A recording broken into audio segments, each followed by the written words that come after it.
We're back. Season 6, Episode 3, The Gift of the Mod Pie. This is the episode in which Mod, Pinkie Pie, and Rarity go through Manhattan and are like, we're gonna get you a gift, and also see the sights. And also, a little bit of continuity on the side, which will come up later. Not too awful long from now, too. Once again, we see that the season of the Misfits, the season of the Outcasts continues, because Mod, in many ways, qualifies, although that'll actually come up next season, I'm almost certain. Because I'm pretty sure that's not a this season thing. I'm actually double-checking just to be sure, but I'm pretty sure that's next season. I could be wrong, and it doesn't matter. Let's start off with the obvious thing. This was actually a pretty funny episode. I will give the episode credits on that one. It's actually, at this point, I'd say it's about a 50-50 chance that an episode is simultaneously about Pinkie Pie and also funny. So credit where credit is due. I also love how Rarity is enjoying someone else's thing. What? You ever have that moment where, like, let's say you really like Disneyland. Let's just use a random example. Now, let's say it's your third time going to Disneyland.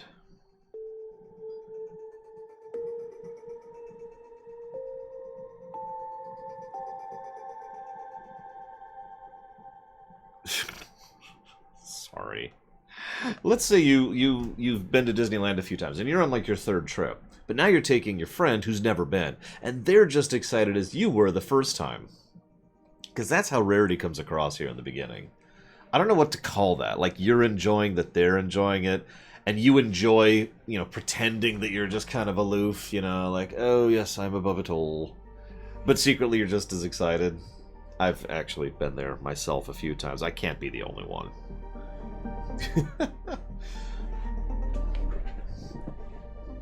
I guess that could be vicarious.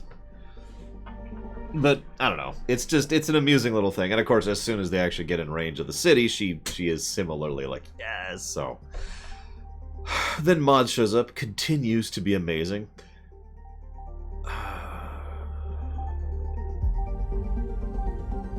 I have a topic here, and I don't know how to address it. So I guess I'll just jump out and say it. Pineapple on pizza is... No, One of the things I like most about Mod is that she actually does care, she just has no idea how to express that, right? That's kind of her main shtick. But if you pay attention, they do a good effort in showcasing that it's not just a gimmick, right? That it is an actual part of her character. Let me explain part of what I mean by that. Let's say that you picture for a moment that, let's go back to that Disneyland trip. And you're going there with a friend you haven't seen in a while. Maybe a year. Doesn't matter. And you're really excited. It's like, oh my god. And you see your friend like, hey! And you're exploding, right? You're so happy to see them. And their response is just kind of muted. Now, it would be an extremely human response to look at that and be like, oh. And just to have your energy levels deflated and to be brought down by how that you perceive the fact that they are not as excited as you are. And thoughts might start bouncing around your head like, what's wrong with me for being excited? Maybe they aren't as interested in me as I am in them, etc., etc., etc., right? Now, this is a very, very human reaction, and I've actually seen this happen to other people, and I've had this happen to myself. I was usually the muted one, though. As I've said, I had to... At this point, it's been like 25 years, but I had to learn how to express what I actually felt. As I call it, I had to lie to be able to showcase what I'm actually feeling. Nowadays, it just comes. It's smooth. But it was something I did have to learn as a skill.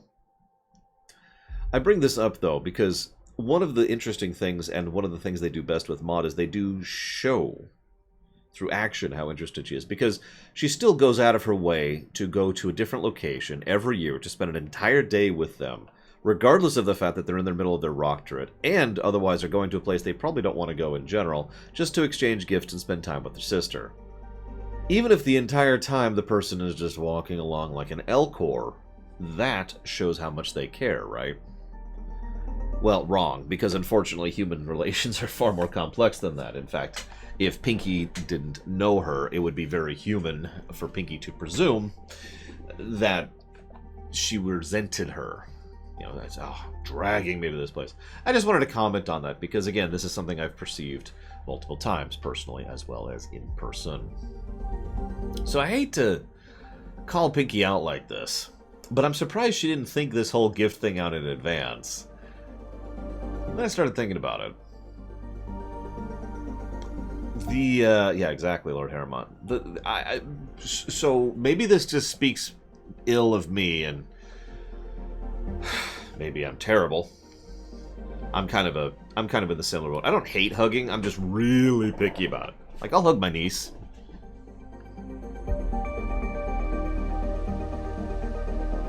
What? there is a larger list than that, but it's like 4 people. Anyways. I guess I'm just a terrible person, but I have the exact same problem Pinkie Pie has here. I tend to think of really good gifts. I'm actually legitimately proud of my gift-giving capacity. I attribute that entirely to the fact that I pay attention and give enough of a damn to put the pieces of data together. However, there is one massive flaw in my gift-giving capacity. I usually think of things on the fly. Now, if I sit down and put work and time and effort, I will probably come up with a gift for someone, and I tend to do that. But every now and again, I'm just like, oh man, this would be a great gift for such and such. And because of the fact that I thought of it too late, or the fact that I can't implement it properly, I either can't get them the gift at all, or the gift is substantially worse in presentation than it otherwise would be. In short, the same exact thing that happens with Pinkie Pie in this episode. Because this is a very good, very thoughtful gift that she didn't really do her due diligence to make happen. Now, what's funny, though, is she could have also, just to talk this out here, she could have also been like, oh, I'm going to go ahead and order in advance and put it on layaway. And then she shows up to pick up the gift she's already paid for and, well, actually, I guess layaway is the wrong word. You know what I mean. Put it on reserve. And she shows up to get the gift that she's already paid for and shop's closed. Not a lot you can do about that at that point. Poor Pinkie Pie. Either way, we then have... she does have an awesome seamstress right there. That is the truth. I actually, the first time I watched this episode, I thought what was going to happen was Rarity was going to design a new rock pouch. It's a shame because I think that would actually have been a better outcome than what did happen, but I want to address that when we get there. Either way, then we have the Indiana Jones stuff, which is kind of awesome. I don't know. I love the map. I love the cartoony style of it. I love the Indiana Jones ... as they're going around and the pseudo montage. I love how when they're in the tiny shop, there's a lot of little details. The animation is, as usual, awesome and has been getting better each season. But there's this tiny bit where, as they're, they're in the tiny cramped area, and Rarity's like, yeah, I don't know. And then Pinky starts talking, and as Pinky's talking, Rarity just is like, and bracing herself because she knows the party cannon's about to go off. And then, sure enough. Oh yeah, I counted. She shoots the party cannon 7 times this episode. I'm surprised how infrequent that is. I figured it would be far more than that. And yeah, all the facial expressions are great in this episode. Side note, I've actually worked in a shop that was just barely bigger than that one. Like, very narrow, basically a closet, just enough room to sit down, and if I had to get out of my chair, I would basically have barely enough room to squeeze by the desk and the wall in order to get out. That was a fun job. Anyways, look at my notes here. I feel bad for that poor pony with the crayon in his soup. Apparently, the actual writers of this episode, of which there's 3, spent some time doing actual research because all the stuff Maud calls out is actually real stuff with regards to geology, which I find fascinating. And this then leads to another thing. This is a theory. Nope, hang on. We're not at the theory yet. Sorry. First, we're going to talk about... It was a dark and stormy night. Little did I know my life was about to change forever. And then Pinkie Pie goes down the street, has the incident, comes back. That has to be several minutes. And then I didn't write down the thing, did I? It doesn't matter. And thus Boulder has been a part of my life ever since, or whatever she actually says. I didn't write it down. Love it. Love it. And yeah, it makes me wonder if Maud just does that, like writes rock fiction on a regular basis. Here's the thing, though, and I'm leading up to that, Lord Harriman. But first I want to comment on the fact that there was a cop there. Did you pay attention to that? It's a really small point, and it's only relevant to Manhattan. That's the first police officer we've seen in the entire series. So they have no military to speak of, but they have cops.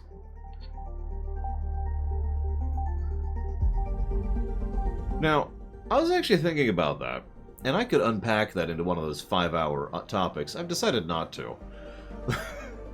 But it is interesting to think about that there are enforcement officers, because cops... Okay, I'm going to go ahead and admit, and I've talked about this before, I'm extremely biased against cops in real life.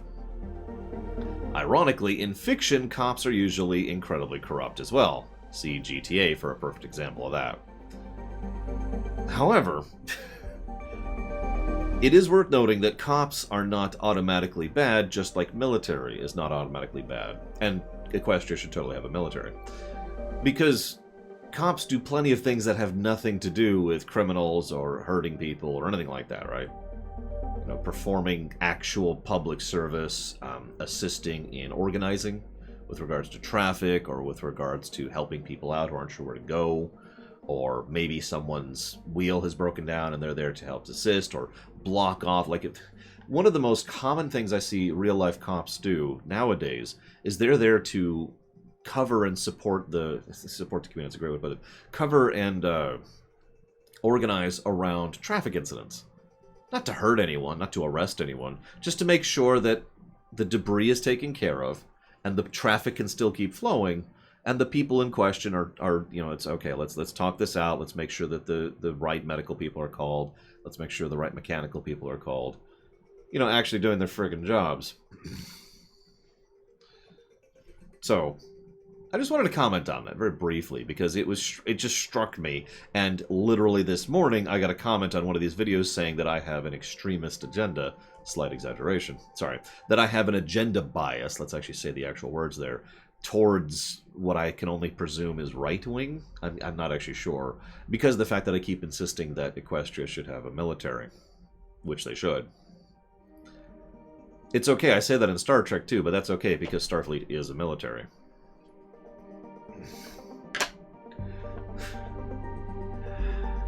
Ma'am, the store is clearly closed. And she sounds so just about it. I love it. So, this then leads to the culmination of the story here. Sorry, I wanted to segue to talk about cops. Let's get back to Maud and the story. And she's telling the story, and Rarity, I can't tell if Rarity's lying about how compelling the story is. And I do have to comment on that freaking sundae. Now, I have a sweet tooth, but that sundae looks terrifying. Is that just me? Yeesh.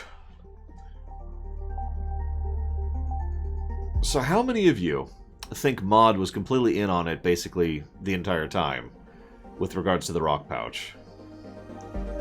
There's no direct evidence of that, but she was totally in on it.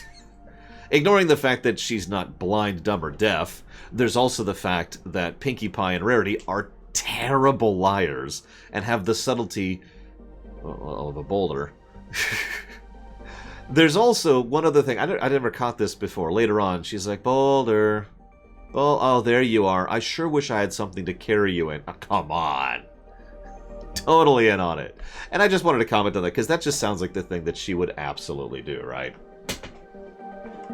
She's just trying to play along with it in order to, because she knows the surprise is important to Pinkie. She loves her sister. And she doesn't want to spoil it. Just because she's not bouncing around with energy doesn't mean she doesn't understand social cues. My theory. Either way, then we have a big reference with the keyboard. How many of you caught that? And we have the giraffe, which is terrifying and not mechanical, which is even worse. And I love the bit where they go to the jewelry store, because A, all those rocks are totally stuck up, but B, and this is very important, I love how Rarity goes out of her way to dress up in a completely separate dress just to go to the jewelry store. No joke. That is totally a thing Rarity would do. Okay, we need to go to the jewelry store. Hang on. Dress. Okay, I'm ready. Of course she would. Hell, I probably would. And yeah, she isn't unimpressed with gems. That is actually something that will come up in the future, too. This then leads to the showdown. Alright, Maud. Whoosh, whoosh. I noticed as they were tossing gifts around, not only was Twilight's doll thing, the one that technically Big Mac should have right now, tossed around there, but also the Twilight cane was there. I caught that one immediately. So, she talks about the thermal expansion and soil settlement, which is fascinating, and she takes a picture of it. Now, Rarity is all exasperated, but once again, I have to jump in here and say that I am an incredibly boring person. And this is one of the reasons why I associate most with Maud and Starlight, of the various characters on this show, probably Discord number 3. Because I am incredibly boring. I like spreadsheets and economics. You know.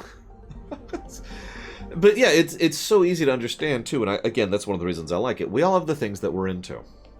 We all have our hobbies or our fascinations or something that just clicks with you, right? It's one of the reasons I use that phrase Tetris. It just... and it fits, it makes sense. There's nothing really... It's from the movie Big, Imperial Star Destroyer. Tom Hanks. It's an older one. Anywho... So, it's just a thing. It's a human thing. And in some cases, we can actually explain why that is that we're into the things we're into. In some cases, we can't. In some cases, it's just that clicks with me. I was actually talking about this literally yesterday, because we were playing through Assassin's Creed Unity, and we started talking about all kinds of other wars that Assassin's Creed could be set in. And the thought just triggered in the back of my mind, you know, I have no idea why I'm into war so much, war history. I am. I find it engaging and interesting and fascinating. I eat it up.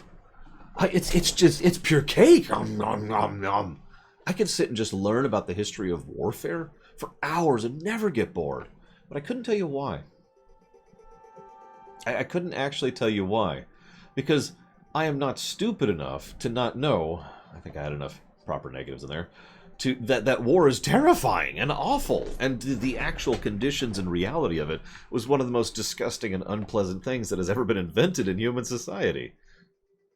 So why is it so fascinating? When I went to Gettysburg, I've talked about this before, I've actually been to Gettysburg for the American Civil War, for those of you not aware. It was basically the site of the battle of the war. People will argue this back and forth, and that's valid. But it was the one where the war started actually turning from south is clearly winning to north is starting to push back properly. Big battle. Extremely relevant. And oh my god, I was just... I had balloons on my feet. Just, oh my god, just running around and actually climbing up the rock that they hauled the artillery up to go down onto the, I can't remember the name of the field. The field where the charge was, and actually running across the field to gauge it for my own personal perspective, and looking out and seeing where the moves were, and just, oh, I would love to be at Waterloo. You kidding me? I would, but I couldn't tell you why. And I only bring this up, I swear this is relevant to MLP, because Maud, I mean, obviously she grows up on a rock farm, but there's not really a stated reason why she's so into rocks, although there is something that'll come up later, I'm pretty sure about that. It's just something that is a thing to her. And I understand that. I understand that enthusiasm. And I'm sure most of you guys do. And I'm sure most of you gals do, too. Yeah, exactly, S.A. Ross. I mean, yeah, sure, she grew up on a rock farm, but so did a bunch of other people. Pinky's not into rocks. Anyways, just something I wanted to comment on, because it is fascinating how they showcase that. Anyways. So, pro tip. If you're trying to make a trade with someone and you spend the lead up to the trade talking about how much you desperately need this item and you'll do anything to get it, don't do that. I mean, I've never even heard of that one, Imperial Star Destroyer.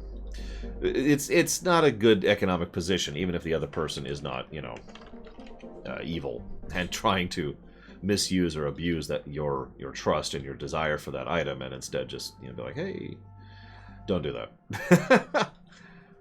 I am reminded, yeah, even if they're not a grifter, it's a bad thing. Because, yeah, what you've just communicated is that in this negotiation, remember, a negotiation is a form of a battle between two people. You have just communicated openly to the enemy, hey, I have no ability to stop you or do anything about you. I've only got 3 people here, and they've got sticks, and you've got tanks, just so you know.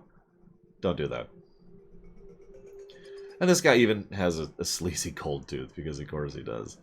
But never do that. See the movie Onward for another example of that particular trope.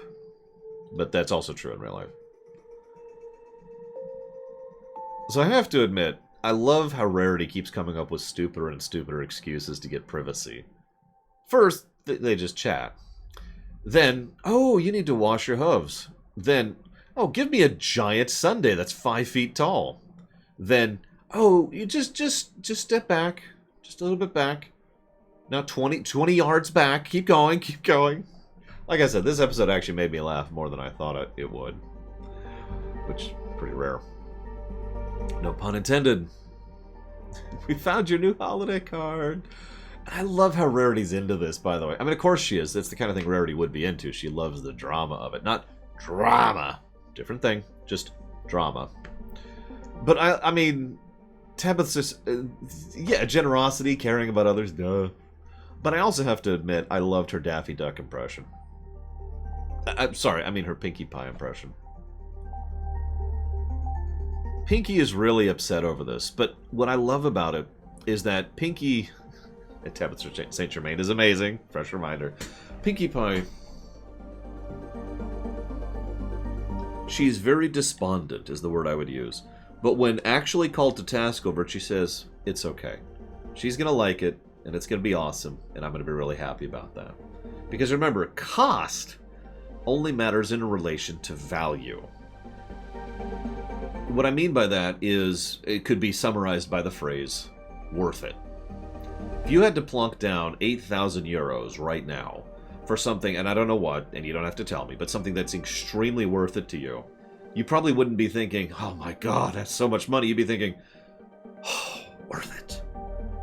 Now, what is worth it and what isn't is a much more complicated thing, but I know exactly what that feels like. Sometimes it really is worth it. And in this case, even losing her party cannon was worth being able to get this great gift for her sister. And that's important for the overall theme of the work. This then leads to... yeah, imagine if you could just spend some time on a space station, Raskor. I'll address that one specifically as you mentioned it. Get to spend some time up there, hang out, maybe spend a night or two. Be involved in some studies. I don't know, something. 8,000. Done. I'm sure just about anybody could come up with something like that. Hell, 8,000 would be a steal on that, guys. I have an issue with this episode, but let's actually push that back for a second. Let's talk about the scene that made me laugh the hardest. I shouldn't have phrased it that way. I should have asked you at the beginning, which joke in this episode do you think made me laugh the hardest? But I'm just going to give it to you. Are you ready for the song? As I'll ever be. Da da da da da da da da. Hey.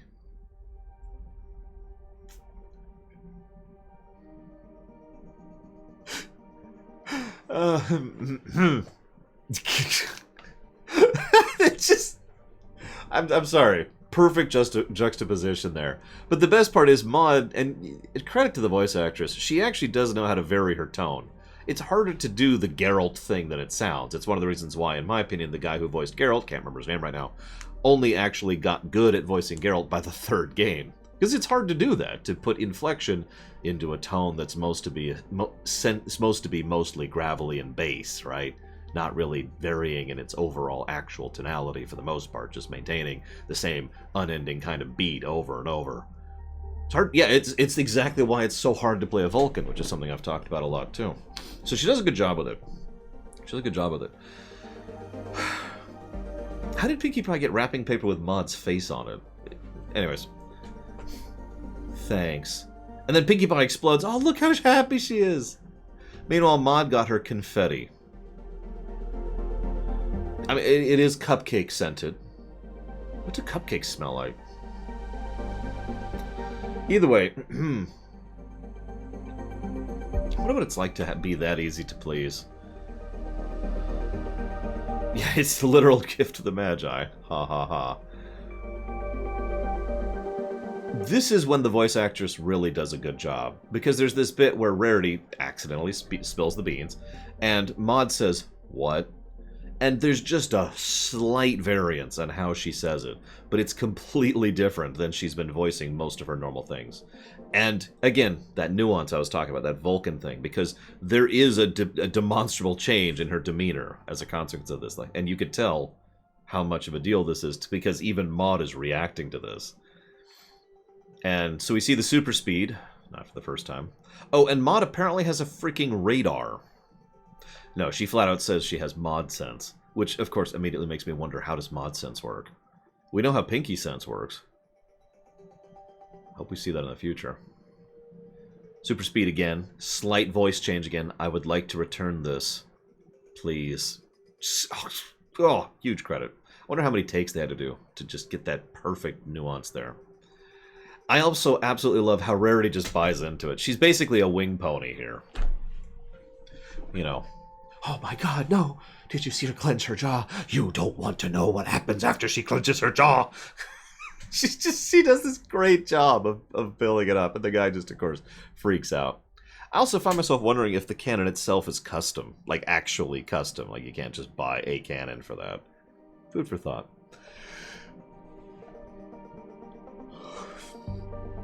This is when the episode brings up its lesson. It's gift-giving is not a competition, it is an expression of love. I still try to learn that one to this very day. No, really. As I've said many times, I have a really hard problem with receiving gifts from people, and so I try very hard to make sure that my gifts for them are better than the gifts they give me. To me, it's just an economic equation. I want to be a net exporter, but, I do have to admit, I still wrestle with that one to this very day. The good news is I have no problem telling everyone else that as long as they care about it, as long as the gift is intended with love or kindness, that's all that matters. Like this. This is a piece of a geode that my niece gave me, actually pretty recently, just a few weeks ago. And she remembered that I was talking to her about her rocks. She's been getting really into rocks and geography and stuff lately. And I used to be really into that stuff when I was a kid. And I have a good memory. So I was able to actually hold a conversation with her about the whole topic. A couple weeks later, she comes up and gives me this. It's a piece of her geode she knocked off because she remembered that I was into rocks. Now this is worthless, right? It's a good gift, though. Intent. Intent matters so much when it comes to gift giving.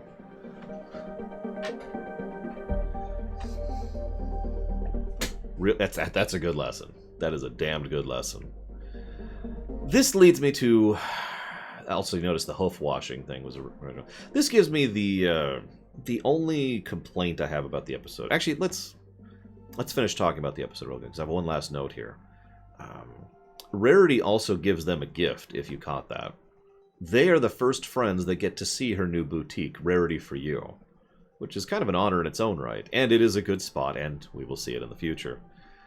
And also now we have Pie Sister Surprise Swap Day with Rarity, which is actually really touching, and Rarity is appropriately touched by it. And then she freaks out about the gift-giving, and we iterate the gift-giving thing. But yeah, I wanted to comment very briefly on the fact that Rarity has now opened her, I'm pretty sure I am correct about the numbers on this one, third boutique, or is in the process of opening her third boutique. Yes, we're totally playing Andromeda right now. With my mind. This is really impressive, and it once again shows how successful she has been with her ambitions.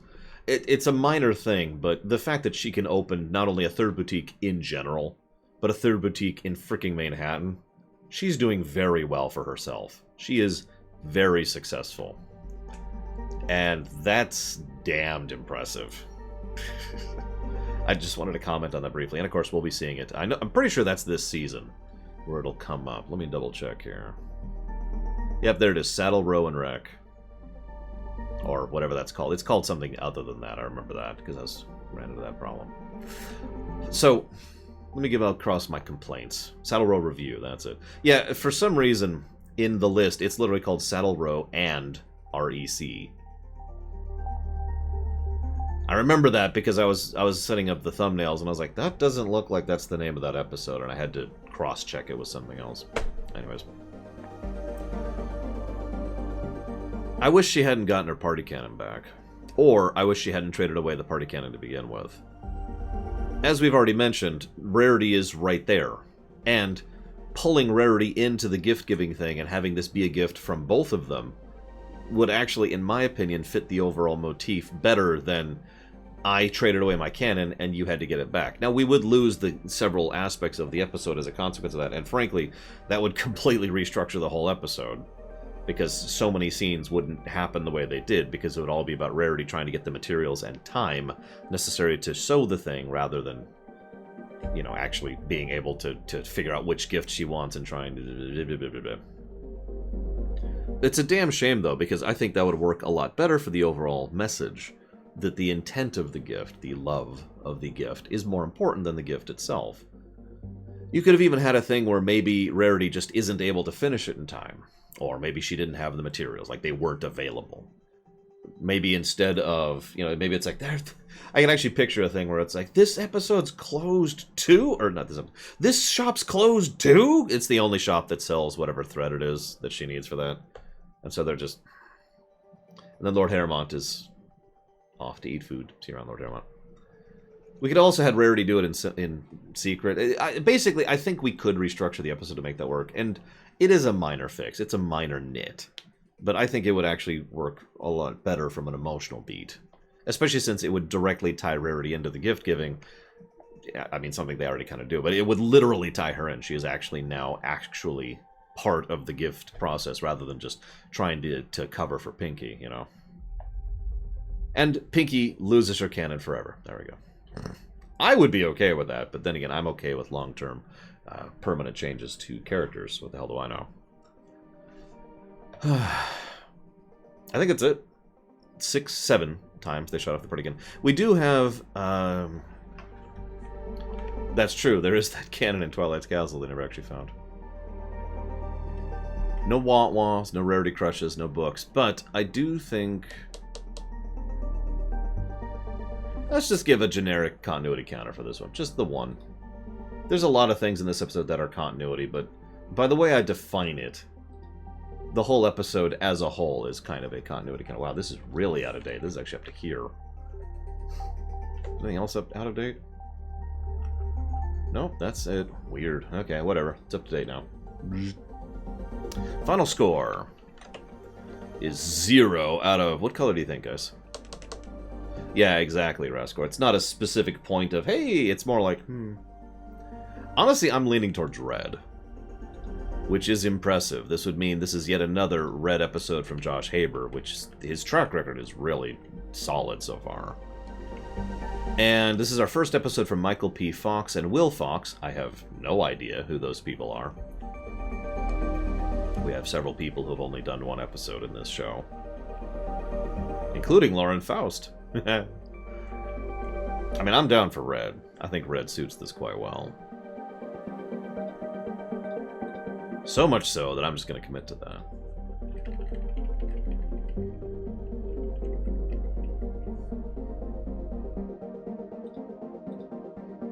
I'm guessing Haber just kind of took over at this point. I mean, he's done several things. Yeah. So, as I've said before, in order to be top or bottom, you have to have a little extra oomph to qualify as Lamentation or Purple status. And this episode didn't have the oomph to really push it up to Purple, and that's why it is not. But next up, we've got, scroll up, On Your Marks, Season 6, Episode 4.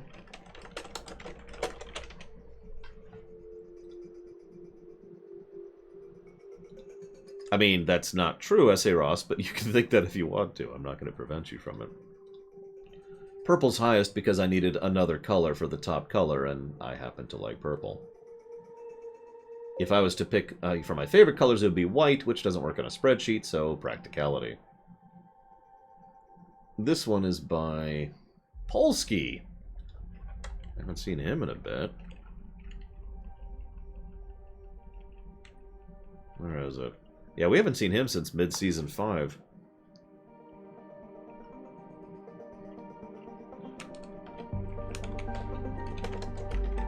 And Josh Haber, of course. I'm telling you, Josh Haber's just becoming this new person. I wonder how long he'll stick with the show. So I will see you guys in about 25 minutes when we come back for On Your Marks.